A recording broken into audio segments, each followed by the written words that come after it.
Magandang araw mga bata! Ako po si Sabrina Christine D. Cervantes at ang ating kwento ngayon para sa 400 Books Challenge ay Sandosen ng Sapatos. Tara! Sapatero si tatay. Kilalang kilala ang mga likha niyang sapatos dito sa aming bayan. Marami din pumupunta sa amin para magpasadya ayon sa mga sinasabi. Tatalunin pa raw ng mga sapatos ni tatay ang mga sapatos na gawang marikina, matibay, pulido at malikhain ang disenyo ng kanyang mga sapatos. Paano mo ba naisip ang ganyang mga estilo? Kay ganda! Siguro, dinadalaw ka ng diwata ng sapatos.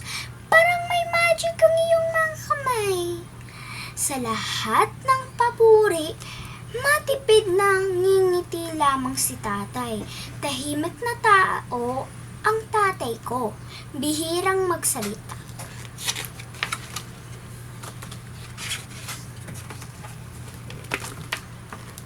Ayan tatay mo. Ganda yung mga disenyo. Diba? Ganda. Lumaki ako sa piling ng mga sapatos nagawa ni tatay. Madalas kinaiinggitan ako ng mga laro at kaklase ko. Buti raw at sapatero ang tatay ko. Lagi tuloy bago ang sapatos ko. Kapag pasukan, kapag Pasko, kapag birthday ko. O kung nakakatanggap ako ng honors sa klase, ginagawan pa ako ng ekstrang sapatos ni tatay. Kapag may tira-tirang balat at tela, buti ka pa Karina. Laging bago ang sapatos mo. Himutok ng isang kaklase. Ako, lagi na lang pamanas ng ate ko. Sa akin napupunta ang lahat ng sapatos na pinagliliitan niya.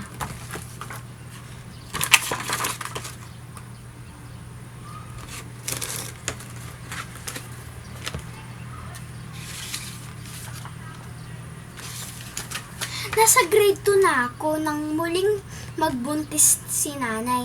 Kahit tagal namin hinihintay na magkaroon ako ng kapatid. Sabi ng lola ko, sinagot na raw ang matagal niyang panalangin sa masundan ko ako. Naku, magkakaroon na pala ako ng kahati sa mga sapatos.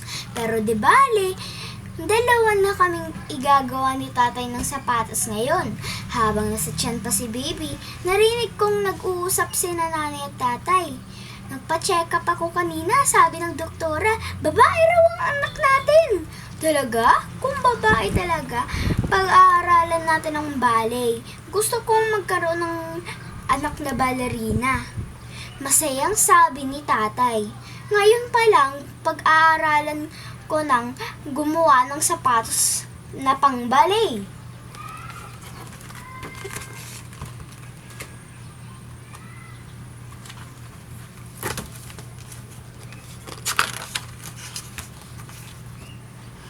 Pero ang pangarap ni tatay ay hindi natupad. Nagulat kaming lahat na nang makita ang bago kong kapatid, wala itong paa. Pinanganak na putol ang dalawang paa niya. Nakarinig kami ng kung ano-anong chismis dahil sa kapansanan ng kapatid ko. Siguro raw ay binalak na ipalaglag ni nanay ang kapatid ko, kaya kulang-kulang ang mga parte niyang katawan. Baka nilusaw daw ng mga mapinsalang gamot ang kanyang mga paa, o baka isinumpa daw siya ng diwata ng sapatos ni tatay dahil mahal na itong sumingil sa mga pasadyang sapatos, o baka raw ipinaglihi si Susie sa manika. Nanay, bakit po walang paa si Susie? Nagkaroon kasi ako ng infection, anak. Nahawa ako ng German measles habang ipinagbubuntis ko ang kapatid mo. At iyon ang naging epekto. Malungkot na kwento ni nanay.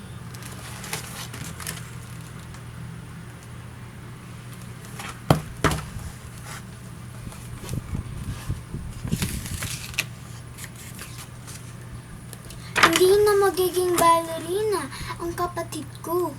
Malulungkot si tatay araw-araw. Ganun ang naisip ko kapag nakikita kong walang pa si Suzy. Kaya pinilit ko si nanay na pag-aralin ako sa ballet school. Dati kasi ayaw ko mag-ballet. Pero, Mrs., bakit hindi niyo subukang enroll si Karina sa piano o sa painting o sa bandurria class? Hindi yata talaga para sa kanya ang pagsasayaw. Sabi ng teacher ko. Sa ballet, kinanay, nalungkot ako. Hindi para sa akin, kundi para kina tatay at Suzy at sa mga pangarap na masyadong mailap. Hindi siya nakapag-ballet. Slip siya ng slip.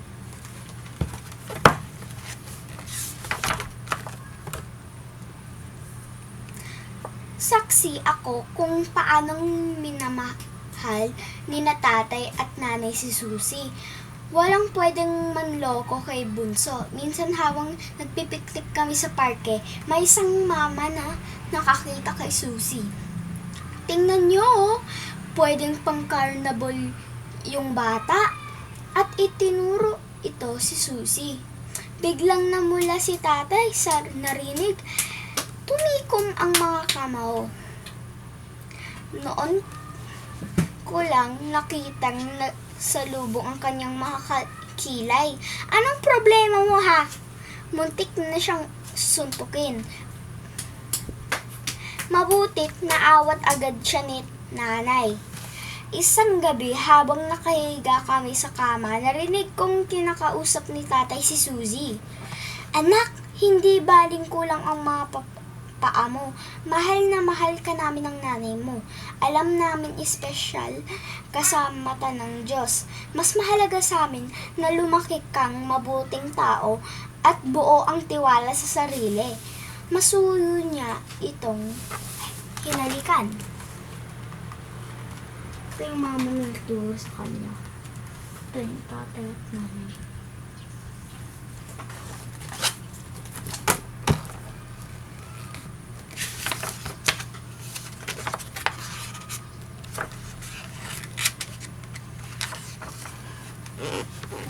Hindi tumigil si tatay sa pagligahan ng sapatos para sa akin.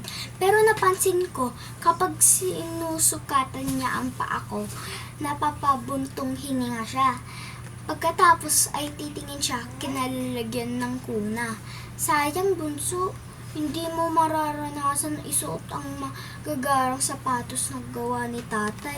Bulong ko kay Suzy.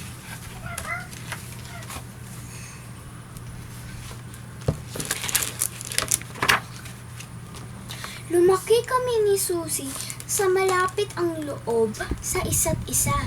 Hindi naging hadlang ang kawalan niya ng paa para makapaglaro kami. Marami namang laro na di nangangailangan ng paa. Lagi nga niya akong tinatalo sa sungka, jackstone, scrabble at pitik bulag. Ako ang tagapagtanggol sa kanya kapag may nalulukso sa kanya. Ako ang tagatulak ng wheelchair niya. Ako ang ate na assistant. Noon ko natuklasan na marami kaming pagkakatulad. Parehas magaling ang aming mga kamay kaysa sa aming paa. Ako sa pagpipinta, siya sa pagsusulat ng mga kwento at tula. Teka! Ang nanay naman namin ay magaling mga chilyo at manahit ng damit. Ay, oo nga pala. Si tatay kamay din ang magaling sa kanya. Isang pamilya kaming mas makapangyarihan ang mga kamay kesa sa aming paa.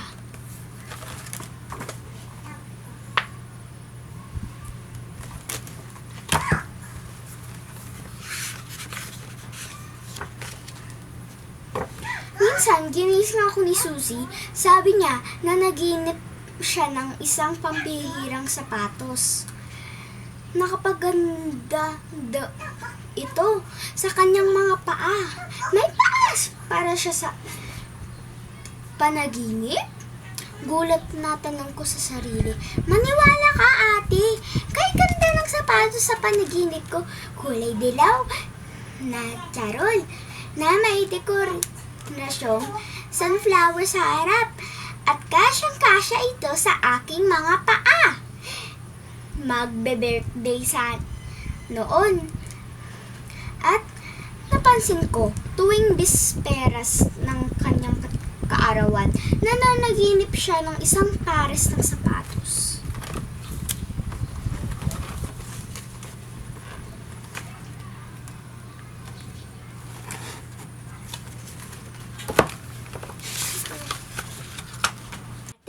Nanaginip na naman ako ng sapatos. Kulay pula ito na velvet at may malaking bakod sa tagiliran. Nang mga sumunod na taon, binanggit niya sa akin ang asul na sapatos na bukas ang dulo at litaw ang mga daliri ng paa niya. Ang puting sapatos na may kaunting takong at may ribbon na pula. Ang sapatos na yari sa maong na may birdang buwan at mga bituin. Ang sandalyas na parang lambat, ang lilang sapatos na nakadikit sa bilog ng kristal sa harap. Mangha ako kung paano siya natandaan maski ang pinakamaliit na detalye ng mga sapatos, ang disenyong bulaklak, ribbon, butones, sequins, beads o buckle. Ate, paglaki ko, susulat ako ng kwento tungkol sa mga sapatos na napapaniginapan ko. Ikaw ang magdodrawing, ha?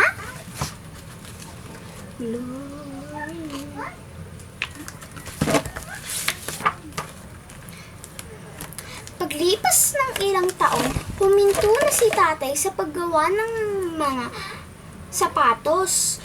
Gumawa na lamang siya ng sapatos para sa suking di matatanggihan.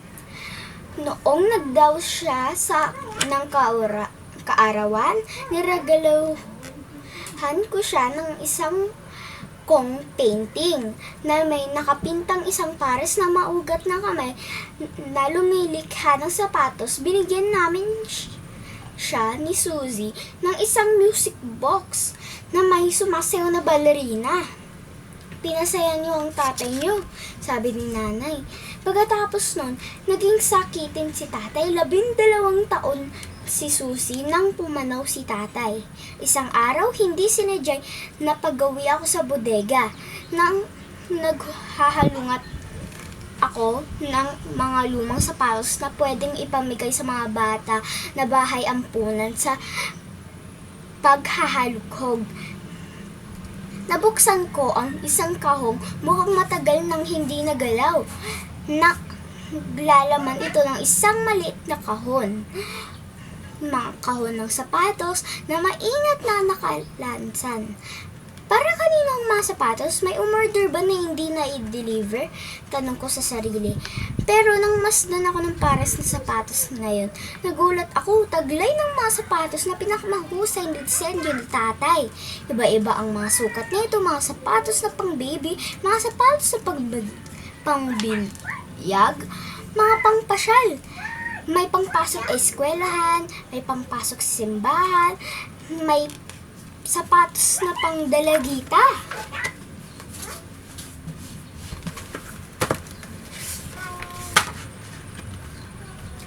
Lalo akong nagulat nang mabasa ang mga dedikasyon sa mga nakatikit na papel sa bawat kahon ng sapatos. Para sa pinakamahal kong Susie, alis sa kanyang unang arawan. Isa kong mga kahon. Para kay Susie, ang lahat ng mga sapatos na nandoon. Di yata't iginawa ni tatay ni Susie ng mga sapatos para kay Susie. Lugod ng aking buhay. Sa pagsapit niya ng ika-7 kaarawan. Taon-taon, hindi pumalya si tatay sa paglikha ng sapatos sa tuwing madaros ng kaarawan ni Susie. Binilang ko ang mga kahon, sandosenang sapatos, lahat-lahat. Handog sa mahal kong bunso sa kanyang 12 kaarawan. Napaiyak ako nang makita ko ang sapatos. Hindi ko akalaing ganun pala kalalim ang mahal ni Papa kay bunso. Binitbit ko ang sandosenang sapatos at pinakita ko ito kay Susie.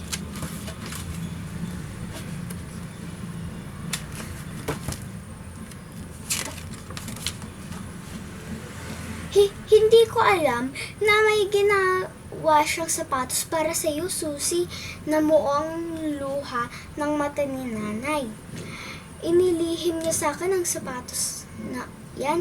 Ate, ito yung mga napaganipan ko.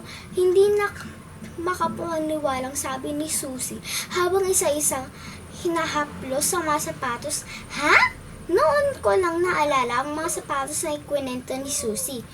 Dilaw na charol na may dekorasyong flower sa harap, pulang velvet na may malaking bakol sa tagiliran, asul na sapatos na bukas ang dulo at litaw ang mga daliri, puting sapatos na may kaunting takong at may ribbon na pula, sapatos na yari sa maong na may birdang buwan at mga bituin, sandalyas na parang lambat, lilang sapatos na may nakadikit na bilog na kristal sa harap. Naisip ko, tinawig kaya ng pag-ibig ni tatay ang mga panaginip ni Susie para maipasaot sa kanyang mga sapatos. Hindi ko tiyak. Ang tiyak ko lang, hindi perpekto ang buhay na ito. Gaya ng pagiging hindi perpekto ang pagkalikhan sa katawan ng kapatid ko. Pero may perpektong sandali, gaya ng mga sandali, hinilikhan ni tatay ang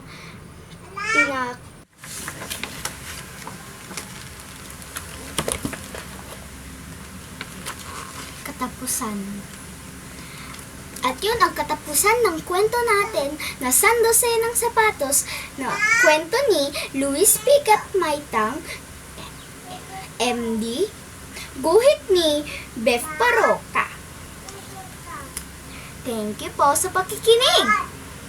Magandang araw! Saka,